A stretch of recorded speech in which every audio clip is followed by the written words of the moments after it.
शाम को परमेश्वर के वचन से कुछ बातें अब्राहम के जीवन से सीखने के लिए परमेश्वर ने हमारे जीवन में एक अवसर दिया है।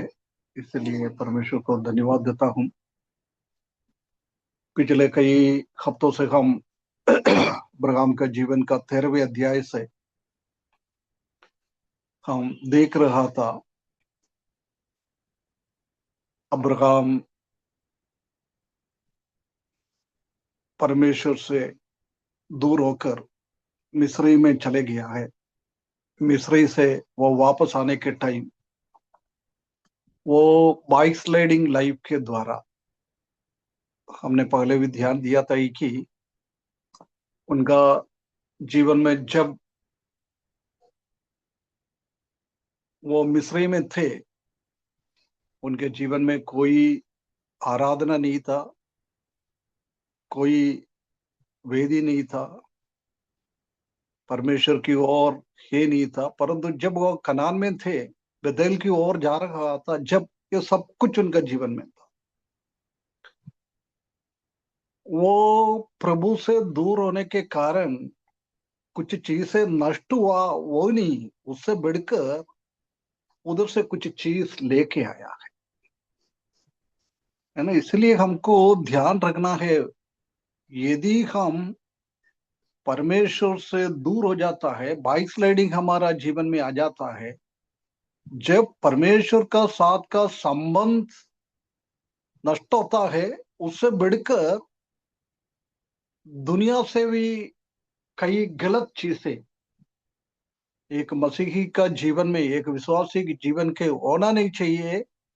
ऐसी चीजें हमारे जीवन में आता है, उसी के द्वारा कुछ दिनों के लिए नहीं, उसी का आ, वो भविष्य, उसी का परिणाम हमारा पीढ़ी पीढ़ियों तक चलता रहेगा। पिछले दिनों हमने देखा था कि पहला बात उनका बाइक स्लाइडिंग के द्वारा उनका जीवन में लाया है हाजिरा। हाजिरा के द्वारा उनका जीवन में बहुत सारा समस्या उनका जीवन में आया है।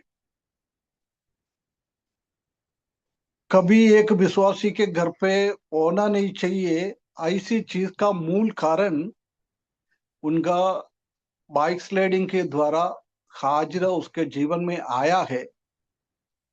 उसी के द्वारा दुनिया में कोई करता नहीं है, ऐसी ऐसी चीजें भी उनका जीवन में, उनका परिवार में हुआ है।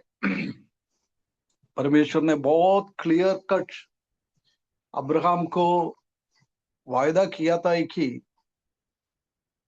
तुम्हारे घर पे एक प्रतिज्ञा का एक बच्चा हो जाएगा। परंतु हम जानता है कि सारा की शॉर्टकट के द्वारा बच्चे को परमेश्वर ने वायदा किया है, जब तक इंतजार नहीं कर पाया है, उसी के द्वारा हाजरा को अब्राहम के गोद में दिया है। कोई भी पत्नी अपना पति के हाथ में दूसरा कोई औरत को कभी नहीं देता है, कभी वो औरत को सोच भी नहीं सकता है। बहुत सारा औरत के ऐसी स्वभाव है, यदि हमारा पति दूसरा कोई लेडी से बात भी करे, अच्छी से बात कर रहे होगा, भाई बहन के हिसाब से बात कर रहे होगा, परंतु हमेशा ऐसी कर रहे हो तो पत्नी का दिमाग में वही आता है, इन दोनों के बीच में कुछ गड़बड़िया हो रहा है, चल रहा है ना। एक एक भय हमेशा एक पति की, पत्नी की हृदय में आता है, अपना पति दूसरा कोई औरत के साथ कोई बातचीत करता है। ऐसी आजकल हम यहाँ जानता है कि बहुत सारा व्हाट्सएप में और मैसेंजर में कई रिश्ता एक दूसरे के साथ होता है। इसलिए हमेशा पत्नी लोग अपना पति लोगों का मोबाइल भी चेक करते रहता है, और ऐसा कोई गलत रिश्ता तो नहीं। परंतु इधर हम देख सकते हैं कि ऐसा कोई भय साराई के जीवन में नहीं है ना। साराई जब हाजिरा को मिस्रईम से लेके आया, जब सारा का हृदय में एक भय होना चाहिए था, यदि ये मेड सर्वेंट के रूप पे मेरे घर पे काम करने के टाइम कोई गलत रिश्ता अब्राहम के साथ तो नहीं होएगा, अब्राहम तो ऐसा करेगा नहीं है, परंतु उनके मन में ऐसी भी विचार नहीं आया है। उसके बदले उसने अपना पति की गोद में हाजिरा को दिया। उसी के द्वारा हम जानता है कि पहले से ही अब्राहम के परिवार में कितना शांति की एक वातावरण में ये लोग जी रहा था, परंतु झगड़ा भुगड़ा सब कुछ हम देख सकता है।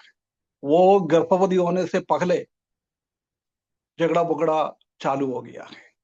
सॉरी, बच्चा पैदा होने के पहले गर्भवती हो गया जब से। उसके बाद भी हम देख सकते हैं कि बच्चे होने के बाद भी परमेश्वर का वचन में लिखा है वो एक वाइल्ड डोंगी है, एक जंगली गधा जैसी है उनका स्वभाव। उसके बावजूद भी हम देख सकते हैं कि इसहाक का जन्म हुआ है। उसके बाद भी इस्माइल और इसहाक के बीच में कितना झगड़ा हो गया है ना। वायदा किया हुआ बच्चों को वो इतना इतना मजाक उड़ाता था। वो भी साराई के जीवन में और अब्राहम के जीवन में एक बहुत सिर दुखने का अवस्था हो गया है। प्रिय भाई बहनों, ये हमारे जीवन में भी हो सकता है। अब्राहम के जीवन में ऐसी हो गया तो हम अब्राहम से कंपेयर करेंगे तो हमारा विश्वास जीवन इतना मजबूत नहीं है।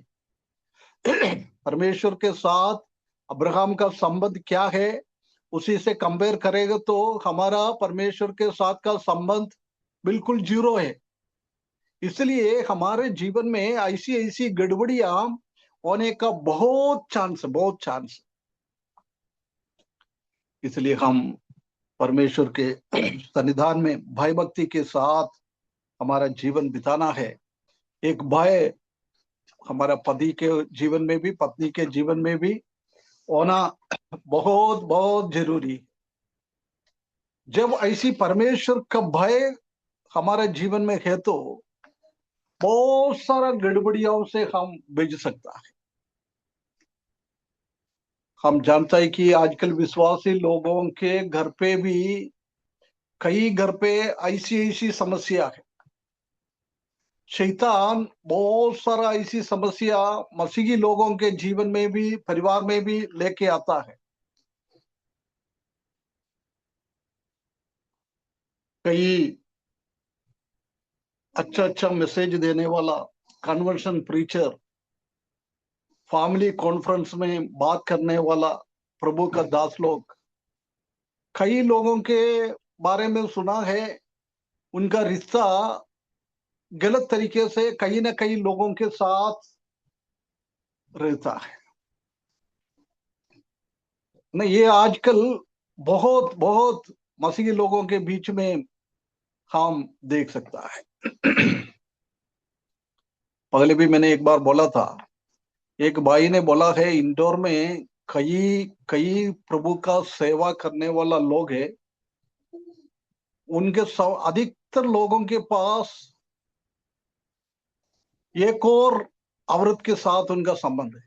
आजकल दुनिया में ऐसी चल रहा है, ऐसी चल रहा है, गड़बड़ियां गड़बड़ियां बहुत चल रहा है। मैं खुला खुला इसलिए बोल रहा है, परमेश्वर का भय हमारे जीवन में बहुत बहुत जरूरी है। कहीं भी साराई को छोड़कर हाजरा हमारे घर पे नहीं होना चाहिए। हाजरा का प्रवेश हो सकता है, परंतु वो प्रवेश होने के टाइम हमको हमारा परिवार से हाजरा को बहाना है। हाजरे के साथ हमारा कोई भी संबंध नहीं रखना है। सिर्फ हमारा संबंध परमेश्वर ने हमको दिया हुआ साराई के साथ, उसके अलावा कोई नहीं होना चाहिए। उल्टा भी, साराई के साथ सिर्फ अब्राहम की संबंध होना चाहिए, और किसी के साथ साराई लोग भी कोई रिश्ता निभाना नहीं चाहिए। परमेश्वर का क्रोध उसी के द्वारा आएगा।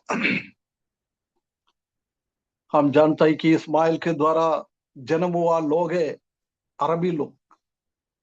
आज भी हम जानते हैं कि यहूदी लोग और अरबी लोगों के बीच में कितना झगड़ा चल रहा है। अभी हमारे सामने हम देख रहे हैं, कई सालों से झगड़ा चलते आ रहा है। क्यों?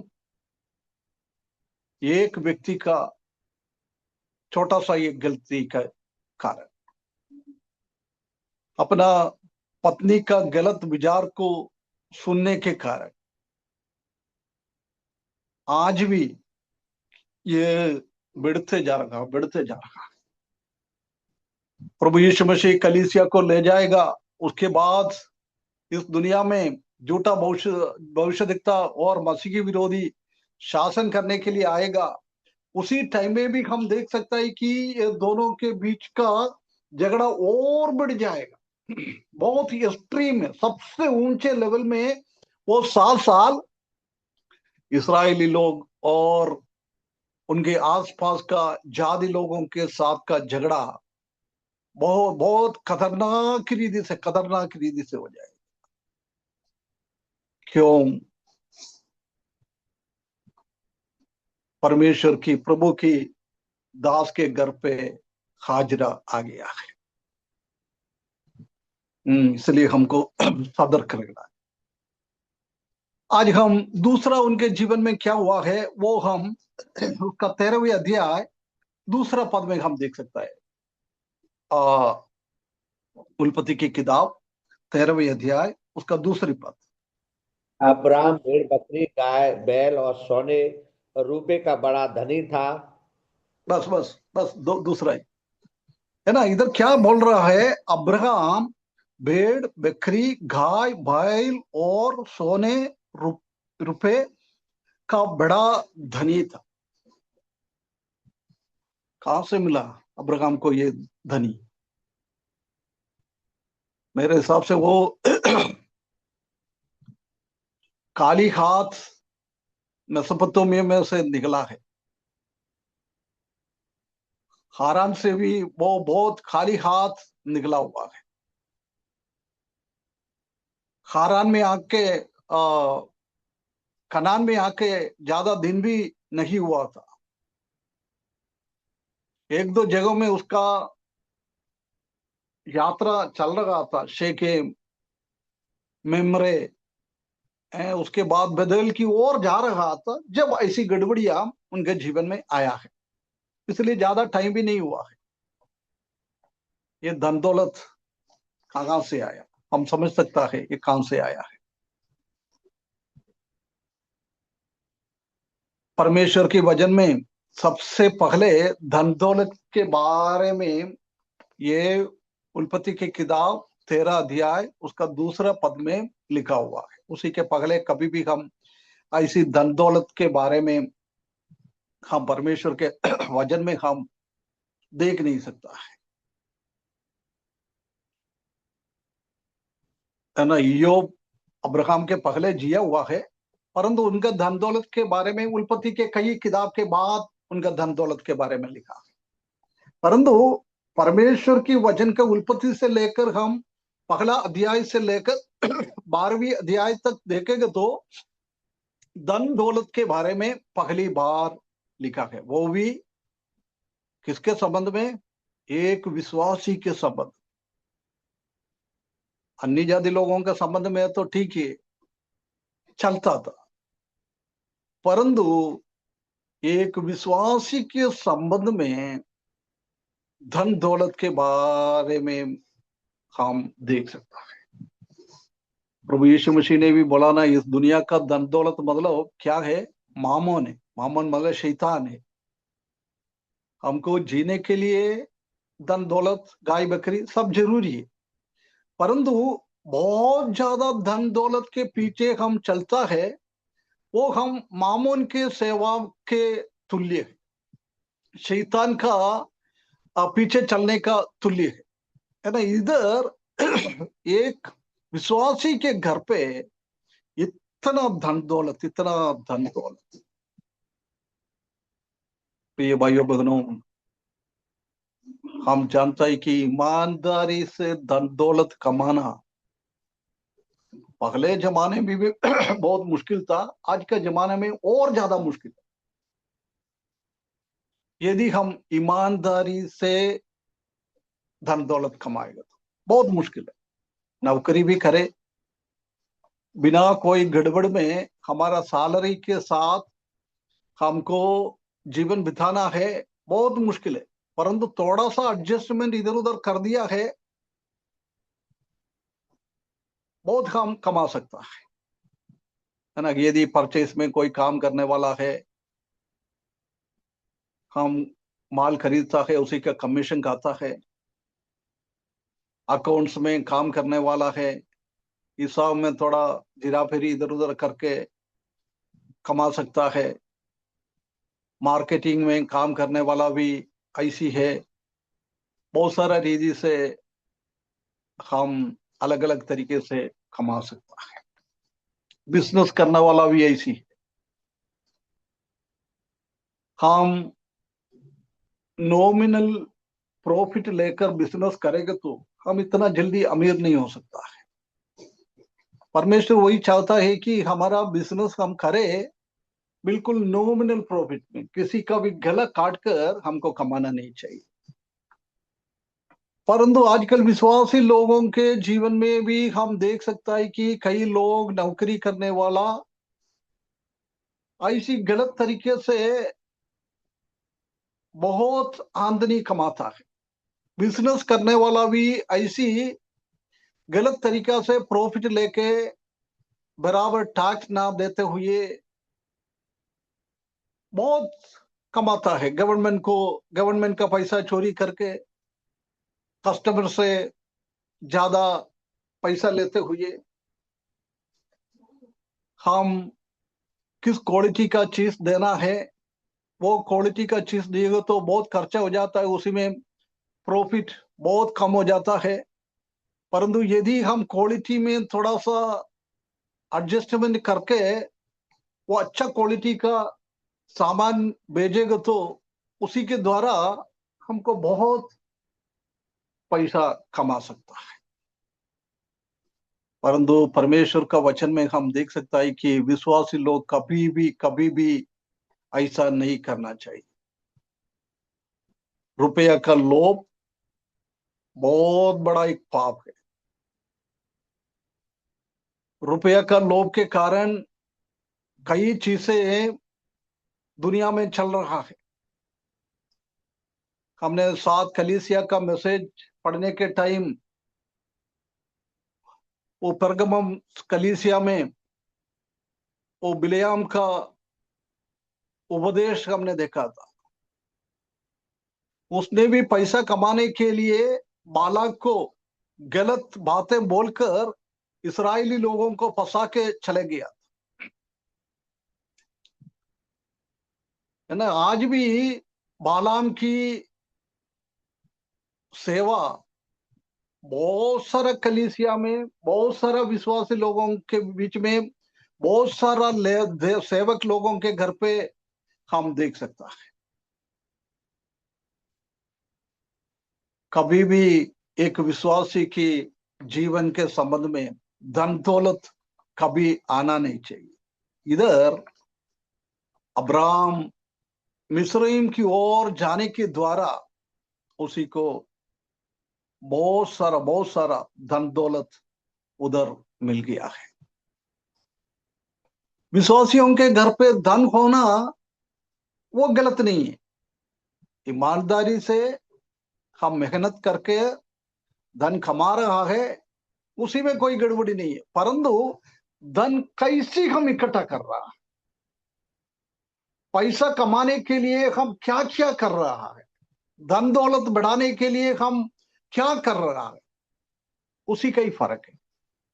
गलत तरीके से ऐसी करेगा तो उसी में पाप हो जाता है। हकीकत में कुछ और रहा है, उसी में कोई गड़बड़िया नहीं है। हमको सैलरी अच्छा मिल रहा है, अभी हम काम कर रहा है, काम के बीच में हम अच्छा सा मेहनत करता है, हमारा सेठ लोग जान पूछकर हमारे इंक्रीमेंट देता है, पैसा देता है, उसी में कोई गलत नहीं है। हम बिजनेस कर रहा है, हम बहुत मेहनत करके कस्टमर को पकड़ के अच्छा सा क्वालिटी देकर उसी के द्वारा हम कुछ पैसा कमा रहा है, वो कभी भी गलत नहीं है। प्रभु का दास लोग सेवा कर रहा है, परमेश्वर ने कोई विश्वासी लोगों का हृदय में बात कर कर उनको कुछ मदद कर रहा है, ऐसी कुछ धन दौलत बढ़ रहा है, कभी भी गलत नहीं। परंतु हम लोगों से पैसा लेता है, वो गड़बड़ है। इसलिए हम पैसा कैसे कमा रहा है, वो बहुत बड़ी बात है। अब्राहम ने कभी बदेल की ओर जाते हुए मेहनत करते हुए धन दौलत कमाया, कभी भी वो गलत नहीं था। हम जानते हैं कि 12वें अध्याय में जब अब्राहम मिस्रईम से बाहर निकल रहा था, जो फरो ने उनको दिया है, क्योंकि अब्राहम को पत्नी को अपने पास वो लेके गया है, उसी के द्वारा उसने धन दौलत लेकर उसको बाहर कर दिया था। उसके बाद हमको पैसा हम कमा रहा है, वो कैसे हम खर्चा करता है, वो भी एक बहुत बड़ी बात है।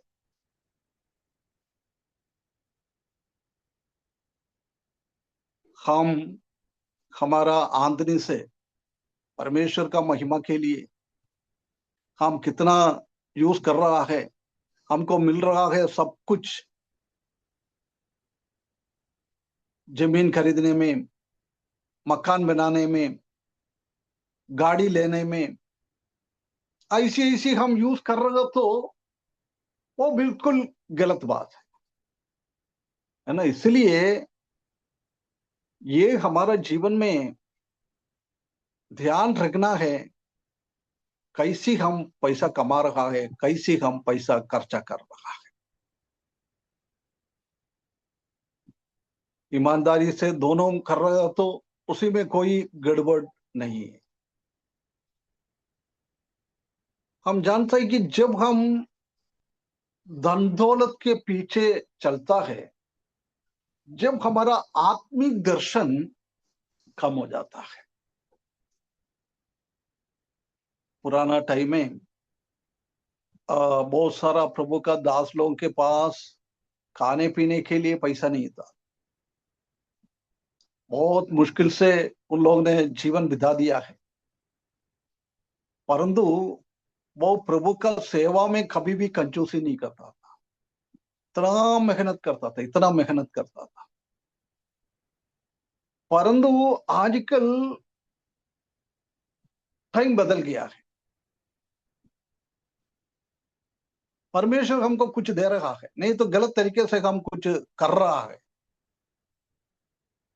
उसी के द्वारा आजकल हमारा सेवा का दर्शन भी दूर हो गया है। पहले के जमाने में लोग सुबह सुबह निकलता था, एक छोटा सा थैली लेकर उसी के अंदर ट्रैक सब डालकर जंक्शन में, रेलवे स्टेशन में सब दूर जाकर प्रभु का सेवा करता था। ठीक है, अभी हमारा राज्य का माहौल ऐसी है, अभी हम उतना कर नहीं पाता है। परंतु मेरे हिसाब से एक 5 साल पहले तक हम ऐसी ऐसी काम करने के लिए कोई लपड़ा नहीं था, हम इतना प्रॉब्लम नहीं था। कहीं ना कहीं छोटा मोटा तो चलता रहता था। परंतु ये 5 साल के अंदर, स्पेशली ये कोविड के बाद इतना प्रॉब्लम हो गया है। हम कैसे सेवा कर रहा है, धन दौलत बढ़ने के द्वारा आराम का जिंदगी हमको चाहिए। उसी टाइम क्या करता था, बाजार में जाकर एक ट्रैक्ट 50 पैसा में, 1 रुपया में लोगों को बेचकर उसी पैसा से वो लोग 1 किलो आटा खरीदता था। ऐसी मुश्किल से वो लोग ने सेवा किया है।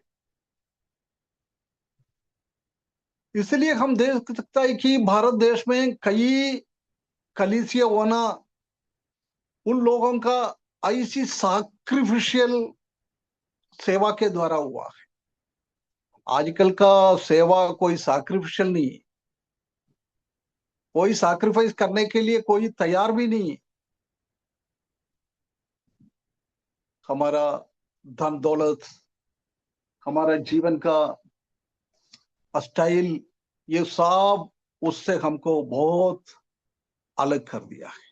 हमारा विजन अड़ गया है। प्रिय भाइयों बहनों, प्रभु का दास लोगों, विश्वासी लोगों, बहन लोगों, बच्चे लोगों, उनको सबका एक विजन, हमको परमेश्वर की सेवा, परमेश्वर की राज्य के विस्तार के लिए हमको काम करना है ना। बहुत बार हम ओवर टाइम, पार्ट टाइम, वो काम, ये काम सब कर कर प्रभु का कुछ काम करने के लिए टाइम नहीं मिलता है। ऑफिस में काम करने वाला ओवर टाइम करता है, कंपनी में काम करने वाला ओवर टाइम करता है। एक कंपनी में काम करेगा, उसके बाद जाके और अलग अलग जगहों में भी काम करके पैसा कमाता है, परंतु उसी के द्वारा हमारा परिवार में एक आत्मिक स्थिति नहीं होता है। 2-3 जगह में जाके काम करता है, ओवर टाइम करता है, आकर आके थक जाता है। बच्चों को साथ, पति पत्नी, माता पिता, बच्चा एक साथ होकर परमेश्वर को स्तुति करने के लिए, परमेश्वर के वचन के सामने बैठने के लिए, प्रार्थना करने के लिए टाइम नहीं मिल रहा है, धन दौलत के कारण ना। अब्राहम के प्रभु से दूर होने के कारण उसका आत्मिक धन कम हो गया है, बौद्धिक धन बढ़ गया है। जब वो शेखे में थे, मोरे में थे, उसके बाद बेतेल की ओर जा रहा था, जब उसके जीवन में बौद्धिक धन नहीं था, परंतु आत्मिक धन में वो भरपूरी थे।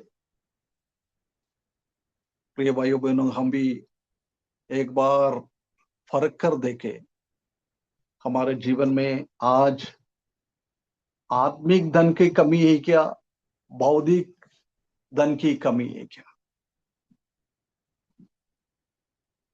यदि बौद्धिक धन का कमी है तो हम सही रास्ते पे जा रहा है। यदि आत्मिक धन का कमी है तो हमारा चलने का रास्ता ठीक नहीं। अपने आप को देखना है, हमारा स्थिति क्या है ना। ज्यादा बोलने का जरूर नहीं है, आप लोग समझदार लोग हैं, पढ़ा लिखा हुआ लोग हैं, हम उसी के बारे में और समझ ले। तीसरा है, हम देख सकता है कि fellowship with the fellow brother and lost, भाई लोगों के बीच का संगति नष्ट हुआ है।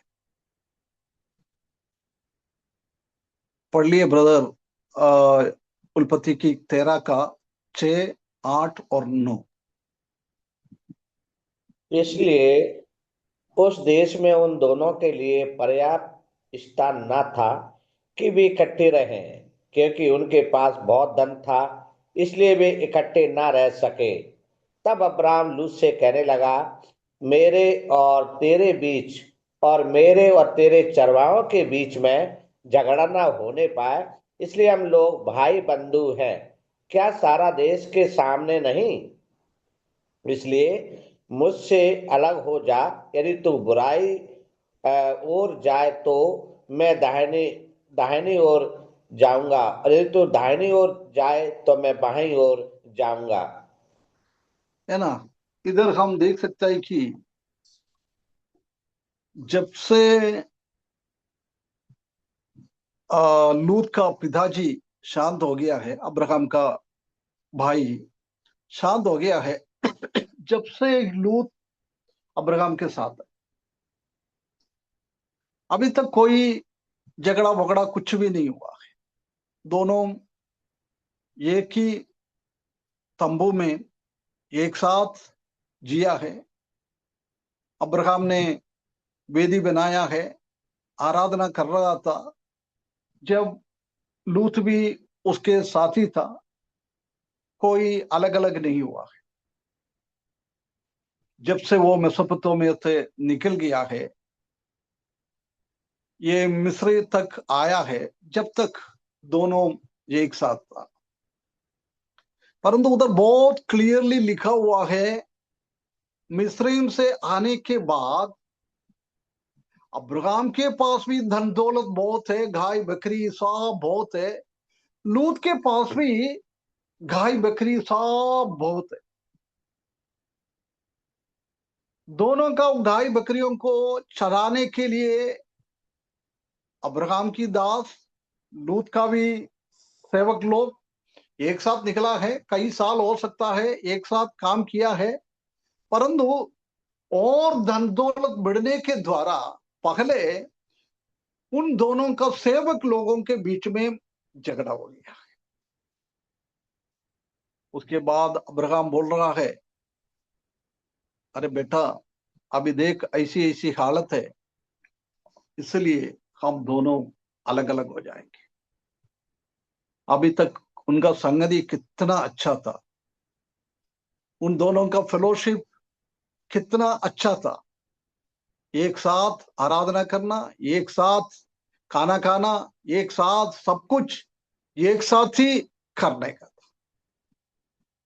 परंतु मिस्र में जाने के द्वारा वो भाईचारा भी खत्म हो गया, झगड़ा भी चालू हो गया। एक ही घर पे दो चूल्हा बोलने का जैसी अभी अब्राहम के जीवन में दो चूल्हा का अनुभव हो गया है, ये धन दौलत बढ़ने के द्वारा और प्रभु में से दूर होने के द्वारा। इधर भी हम वो भाईचारा का शब्द देख रहा है, वो ब्रदरन का शब्द भी पहली बार परमेश्वर के वचन में इधर हम देख रहा है। परंतु वो ब्रदरन का शब्द, भाई लोगों का शब्द ज्यादा टिक नहीं पाया। कितना एक गलत अनुभव में ये लोग चले गया है। पहले दोनों के बीच में कितना प्रेम था। अब्राहम ने अपना बेटे की जैसी लूत को माना है, साथ में लेके आया, प्रेम इतना किया है, उसका देखभाल किया है, उसको संभाला है, एक साथ संगति करा है, एक साथ बेली बना वेदी बना के बेली चढ़ाकर परमेश्वर को आराधना किया है।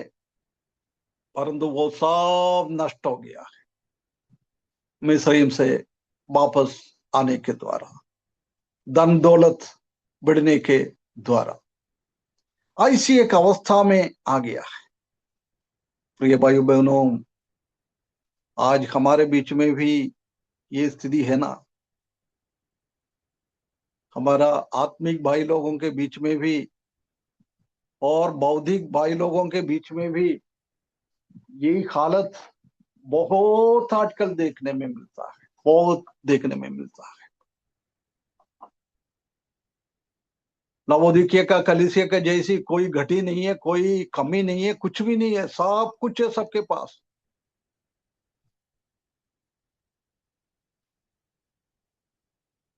पहले के जमाने में गरीब लोग थे, उसी टाइम कोई दूसरा भाई के घर पे जाएगा तो उधर के जाके खाली कॉफी भी पीता था, दूध खरीदने के लिए पैसा नहीं था।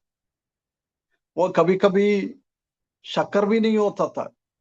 ऐसी बिना शक्कर का भी, उसी टाइम तो इतना शुगर का बीमारी नहीं था। आजकल तो ठीक है, शुगर का बीमारी के कारण शक्कर छोड़ता है, परंतु उसी टाइम ऐसी शक्कर नहीं छोड़ता था। उनके घर पे शक्कर है नहीं था। उनके घर पे क्या है वही खाता था।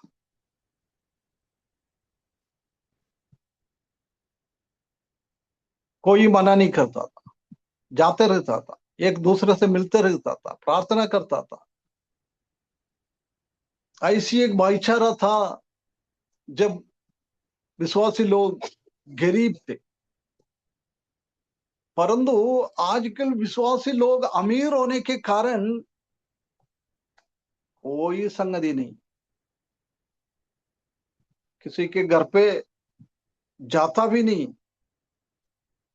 यदि बाई चांस किसी के घर पे गएगा तो उनका सिस्टर एक चाय बनाऊं, नहीं तो कुछ व्यक्तिगत तो वो भी पीने के लिए इच्छा नहीं है, उसमें से कुछ स्नैक्स दिया तो वो भी खाने के लिए इच्छा नहीं है, जल्दीबाजी।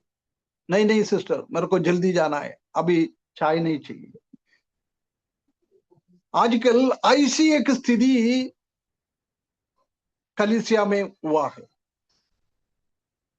क्योंकि परमेश्वर से हम दूर हो रहा है। पहले के टाइम भाईचारा कितना अच्छा था, कितना अच्छा था।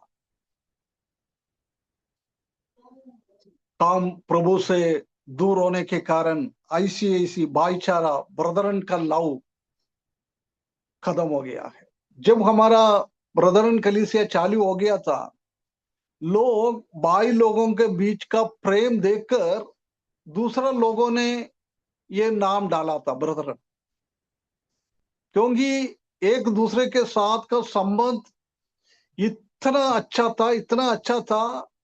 बौद्धिक भाई लोगों के बीच में इतना प्रेम नहीं था, उससे भी बढ़कर एक प्रेम आत्मिक भाई लोगों के बीच में था। वो देखकर उसको ये नाम डाला है। परंतु हम जानता है कि आजकल हमारा कलीसिया में ऐसी एक स्थिति है नहीं, एक दूसरे को हाथ नहीं मिलाता है।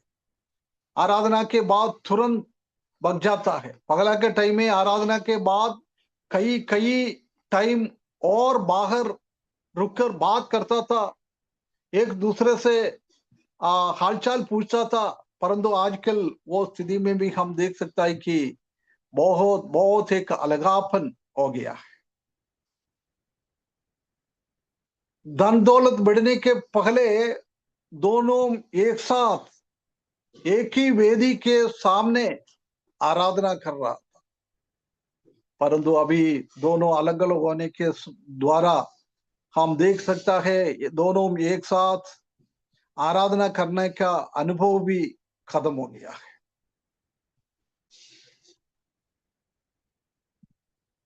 उसी टाइम में कष्ट और तकलीफ और दरिद्रता के और आंसुओं के बीच में आत्मिकता का एक अच्छा आनंद उन दोनों के बीच में थे, भाई लोगों के बीच में थे। परंतु आजकल कष्ट नहीं है, दरिद्रता है नहीं है, आंसू इतना नहीं बह रहा है। वो अनुभव तो है, परंतु आत्मिकता में हम दूर हो रहा है, दूर हो रहा है। ऐसी एक अवस्था में आ गया है।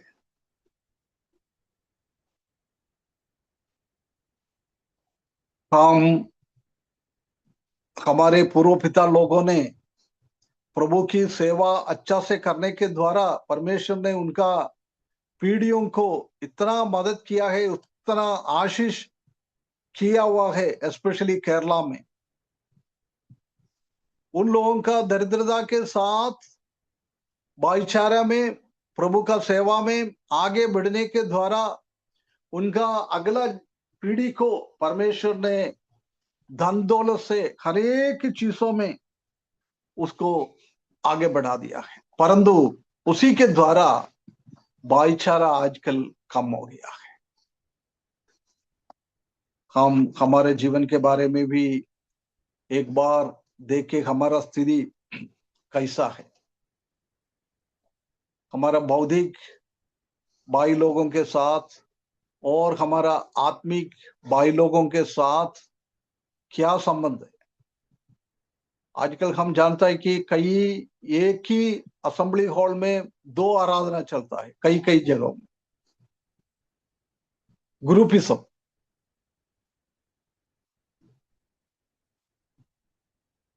कुछ लोग सुबह 7 बजे आराधना करेगा, कुछ लोग 10 बजे 11 बजे आकर आराधना करता है।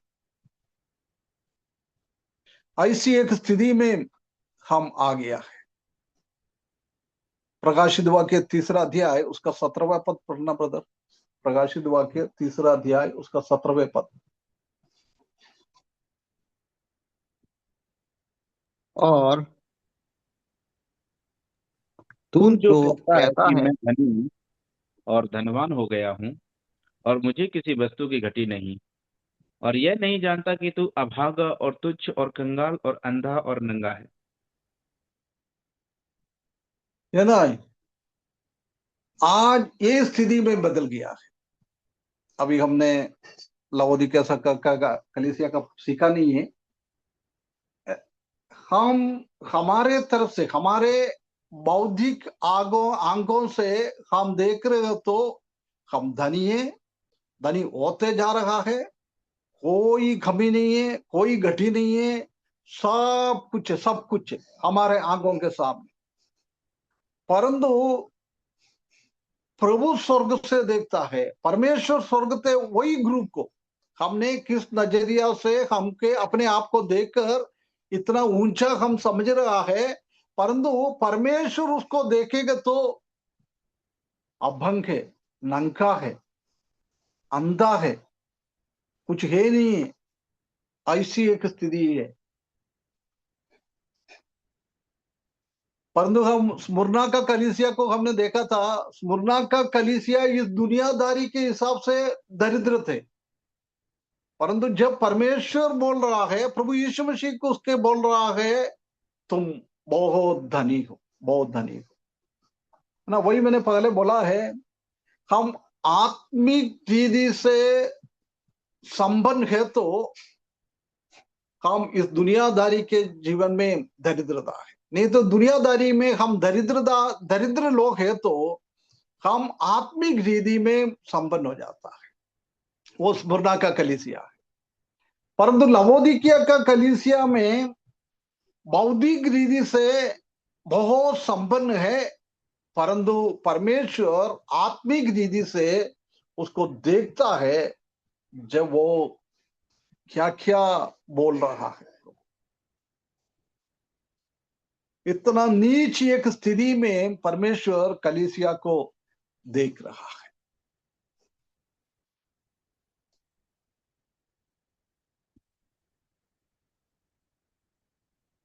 है ना। उसके बाद 3 और 14 पद में हम देख सकते हैं कि उलपति का 13 अध्याय 3 और 14 पद।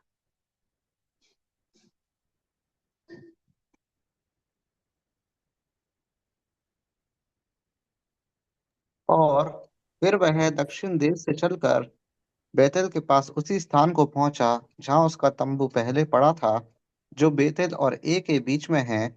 यह स्थान उस वेदी का है जिसे उसने पहले बनाई थी, और वहां अब्राम ने फिर यहोवा से प्रार्थना की। है ना, ये हम देख सकते हैं कि अब्राहम ने 12वें अध्याय 8वें पद में कौन सी जगह से दर्शन की और मुड़कर दुनियादारी में चले गया है, अभी वो सेम जगहों में वापस आ गया है। परमेश्वर यही हमारे जीवन में चाहता है। हो सकता है हमारे जीवन में इस दुनिया में रहने के टाइम कोई गमी घड़ी आता है, बाइक स्लाइडिंग आ जाता है, प्रभु से हम दूर हो जाता है, परंतु परमेश्वर यही चाहता नहीं है कि हमेशा हमेशा हम उसी स्थिति में जाए। हमको पलट कर आना है। यदि हम खुद पलट कर नहीं आएंगे तो परमेश्वर ने हमको उधर से निकलने के लिए कई समस्या हमारे जीवन में लेके आता है। देखो, अब्राहम के पास धन दौलत मिल गया था, इसलिए अब्राहम को मिस्र से वापस कनान की ओर आने का इच्छा नहीं था, परंतु उसको मिस्र से कनान की ओर आने के लिए परमेश्वर ने फरो को खड़ा कर दिया है। 12वें अध्याय की आखिरी में हम देखा है, जब हमने ऐसी एक शब्द बोला था है कि अब्राहम को कैसे मनुष्य कुत्तों को मारकर पत्थर फेंक कर भगाता है, ऐसी एक स्थिति में अब्राहम को बाहर कर दिया है, भगा दिया है इधर से चले जाओ तुम। कभी कभी हम भी इसी स्थिति में बाइक स्लाइडिंग में ऐसी आगे बढ़ते जाएगा तो हमारा मन में कोई दुख नहीं है, तकलीफ नहीं है, हम उसके बारे में सोचता नहीं है। ऐसे जीवन बिताने के टाइम परमेश्वर कभी कभी हमारे जीवन में ऐसी एक अवसर लेके आता है, उसमें से हमको भगाने के लिए। कितना भी दिन अब्राहम मिस्री में रहेंगे, कोई आराधना नहीं है, कोई वेदी नहीं है, कोई आशीष नहीं है, कोई अनुग्रह नहीं है, कोई खुशी नहीं है, कोई आनंद नहीं है। ऐसी एक स्थिति में निकल जाता है। प्रिय भाइयों बहनों, हम भी प्रभु से यदि दूर हो गया तो हमारा भी उद्धार का आनंद हमारे जीवन से निकल जाता है। उद्धार का आनंद हम अनुभव नहीं कर पाता है ना। हकीकत में हम उद्धार पा लिया तो हम स्वर्ग में तो जाएगा, परंतु वो उद्धार का आनंद हम अच्छा से अनुभव नहीं करेगा। न्याय के सिंहासन के सामने हम खड़े होने के टाइम कई लोग अच्छा जीवन बिताने के द्वारा उनके जीवन में बहुत सारा इनाम मिलता है, परंतु जिसने ऐसा नहीं किया है उनका जीवन में कोई भी इनाम नहीं मिलेगा, है ना। यफसोस का कलीसिया में भी हम उसी का दूध पड़ा है। जब हमने कुछ बातों को उधर भी देखा था, एक पद को हम पढ़े, प्रकाशित वाक्य 2 अध्याय उसका 5वें पद।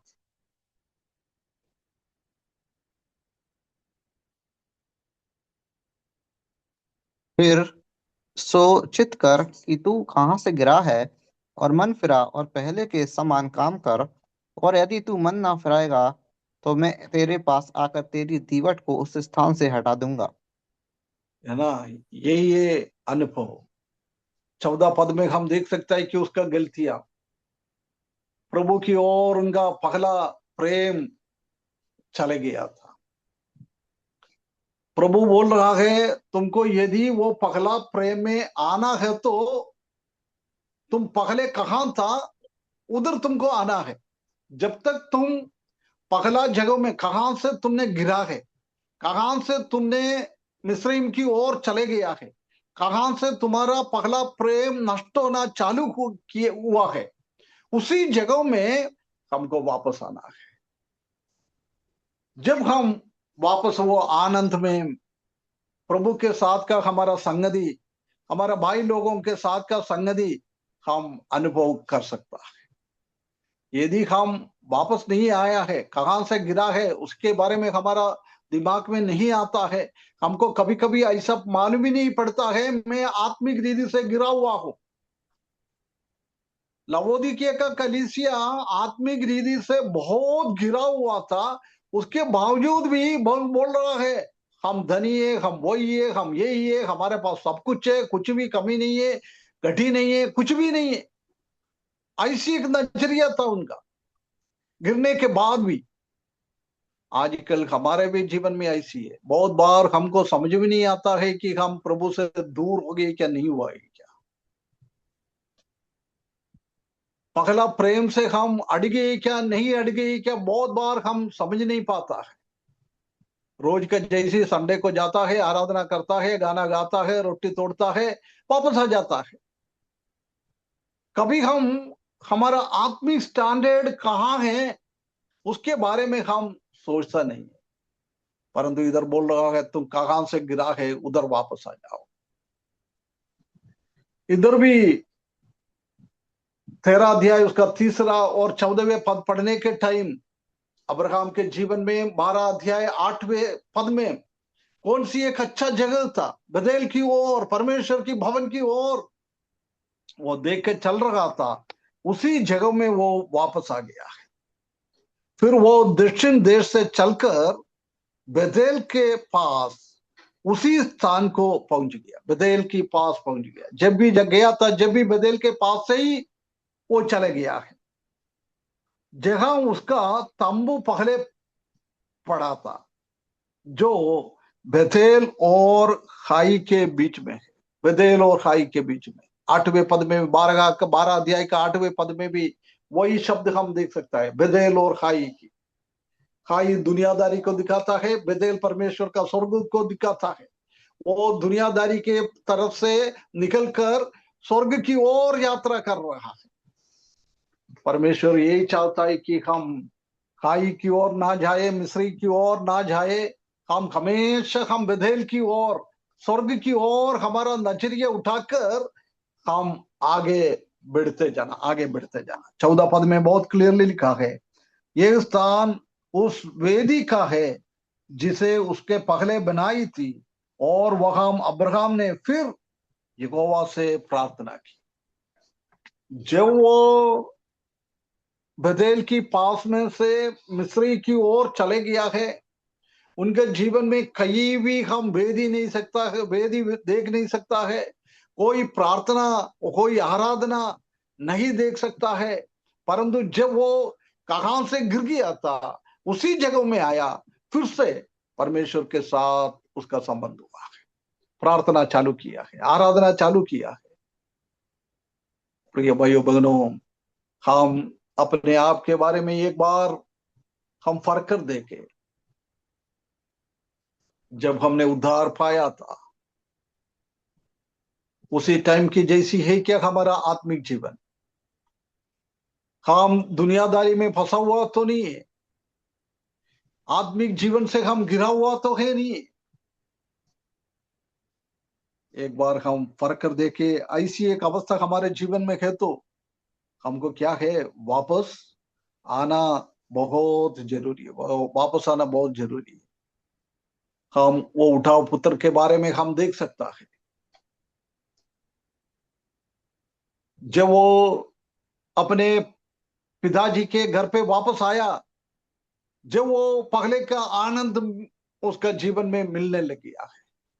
परंतु कितना दिन वो परमेश्वर से, अपना पिताजी से दूर हुआ है, दुनियादारी के साथ, दोस्तियाजारियों के साथ अपना जेब का पैसा खर्चा करके इस दुनियादारी का कुछ आनंद मिला है। परंतु वो आनंद आखिरी में बहुत बड़ा दुख की ओर उसको खींच के लेके गया है। खाने के लिए नहीं है, पीने के लिए नहीं है, वो सुअर खा रहा था, वो चीज वो खाकर अपना पेट भर रहा था, परंतु एक दिन में वो भी नहीं मिला है। जब उसने याद किया मैंने कहां से गिरा है, उसने निर्णय लिया है उसी जगह में मैं वापस जाऊंगा, मेरा पिताजी से मैं माफी मांगूंगा। पिताजी, मैं आपका बेटा था, परंतु अभी आप मेरे को बेटे के जैसी ना ले, आपका घर का एक सेवक की जैसी, एक नौकर की जैसी मुझे रखो। ये मन फिराना का अनुभव, वापस आने का अनुभव वही है। जब वो वापस आ गया है, उसको नौकर के जैसी नहीं माना है, उसको बोलने के लिए मौका भी नहीं मिला है।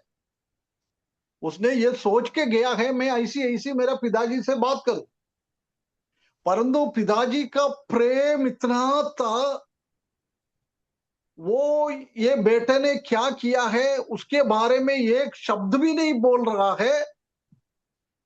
जब वो अपना घर से निकल गया था, उसी दीदी से उसको अपना घर पे स्वीकार कर रहा है। हमारा परमेश्वर का प्रेम वही है। यदि हम गिर गए तो हमको डरने का जरूर नहीं है। हमको मन में कुछ ऐसी सोचना नहीं चाहिए मैं कैसी प्रभु के पास वापस जाऊं, परमेश्वर के पास मैं कैसी वापस जाऊं। सिर्फ मन फिराने का जरूरी है, कुछ बोलने का जरूर नहीं। यदि आपने वो उठाओ पुत्र की जैसी हकीकत में मन फिराकर मैं ऐसी ऐसी बात परमेश्वर से कहूं, ऐसी हमारा दिमाग में जब हम निर्णय लेता है, उसी टाइम परमेश्वर हमको पगले की जैसी सिखाएगा। यही एक हमारा परमेश्वर का प्रेम। यदि मेरा बात सुनने वाला मेरे को भी मिला के पूछ रहा हूं, यदि वो ऐसी अवस्था है, वो उठाव पुत्र के जैसी हमारा स्थिति था, हम मन फिराकर प्रभु के पास आने के लिए तैयार है क्या? हमारा गलतियों को परमेश्वर के सामने बोलने के लिए हम तैयार है क्या? यदि हम मन के अंदर से, हृदय के अंदर से ऐसी बात बोलकर हम आ जाता है, जब कहां से हम गिर गया है, उसी उसी अवस्था में परमेश्वर हमको लेके आ जाएगा। बहुत सारा गिरने का चांसेस दुनिया में हम रख रखा है, परंतु गिरना नहीं चाहिए। बाई चांस गिर गए तो वो गिरा हुआ अवस्था में हमको पड़ा नहीं रखना है, उधर से हमको उठना है। उधर से हमको हमारा आंख का नजरिया स्वर्ग की ओर देखना है, हमारा प्यारा पिताजी के ओर हमको देखना है।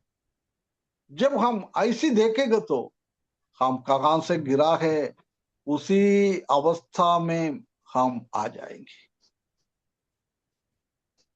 नवोमी का जीवन में भी है, हम देख सकता है एलीमेलेक क्या स्थिति में थे। परमेश्वर से दूर होने के द्वारा क्या क्या गड़बड़ियां उनका परिवार में आ गया है। उनका पति दुनिया छोड़ के चले गया है, दोनों बेटा इस दुनिया को छोड़ के चले गया है। वो काली हाथ में वापस परमेश्वर की भवन में आ रहा है।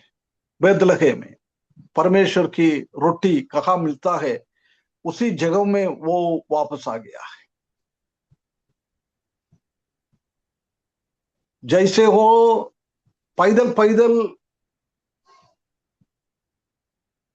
मोवाब देश की ओर गया है, ऐसी पैदल पैदल वापस वो बेतलहम की ओर आया है। कैसे हमने गया है, प्रभु से दूर हो गया है, ऐसी की ऐसी हमको प्रभु में वापस भी आना है। वही प्रभु वही चाहता है। अब्राहम ने भी वही किया है। उसके अलावा कोई रास्ता है नहीं है परमेश्वर के साथ हमारा संबंध रखने के लिए। कैसे हम प्रभु से दूर हो गया है, उसी रीति में हमको परमेश्वर की पास आना है। परमेश्वर का उपस्थिति जैसे हम दूर होने के बाद वापस परमेश्वर का उपस्थिति में मन फिराते हुए आंसू के साथ, एक बहुत बड़ा बदलाव के साथ हमको परमेश्वर के पास आना है। परमेश्वर हमको सकायदा करे। आज हमने अब्राहम के जीवन के द्वारा दो चीज को देखा है। उनके जीवन में प्रभु से दूर होने के द्वारा बहुत सारा धन दौलत उसके जीवन में आ गया। गलत तरीके से उनके जीवन में धन दौलत आ गया है। उसी का भाई के साथ का संबंध नष्ट हो गया है, परंतु परमेश्वर ने उसी स्थिति से उसको निकालकर कहां से वो गया है, उसी जगह में वापस आया। परमेश्वर के साथ वो संबंध चालू किया है, प्रार्थना चालू किया है, आराधना चालू किया है, वेदी चालू किया है। हमारा मसीही जीवन में, पारिवारिक जीवन में, हमारा कलीसिया का जीवन में हमारा वेदी का अनुभव कैसा है, परमेश्वर के साथ का हमारा उपस्थिति कैसा है, हमारा प्रार्थना जीवन कैसा है, हमारा आराधना जीवन कैसा है। जब हमने उद्धार पाया उसी टाइम बहुत सारा हमारे जीवन में ऐसी ऐसी निर्णय हमने लिया है, वो निर्णय आजकल कहाँ है? वापस आ जाए, प्रभु की ओर आ जाए, कनान देश की ओर आ जाए, बेतेल की ओर आ जाए, बैतलहम की ओर पलट के आए, अपना प्यारा पिताजी के घर पर वापस आ जाए। जब हम आशीष पाएगा, हमारा गलतियों को हम एक बार जांचने में, प्रभु से हमारा रिश्ता कैसा है, हमारे भाई लोगों के साथ हमारा रिश्ता कैसा है, वो जानकर यदि कोई गड़बड़ियां है तो उसी से हम पलटकर प्रभु के पास आकर प्रभु के साथ रिश्ता, हमारा भाई लोगों के साथ का रिश्ता रिस्टोर करने के लिए, यथास्थापन करने के लिए, पहले की जैसी करने के लिए परमेश्वर इस वचन के द्वारा हमको सहायता करे। उसके बड़े नाम की महिमा हो।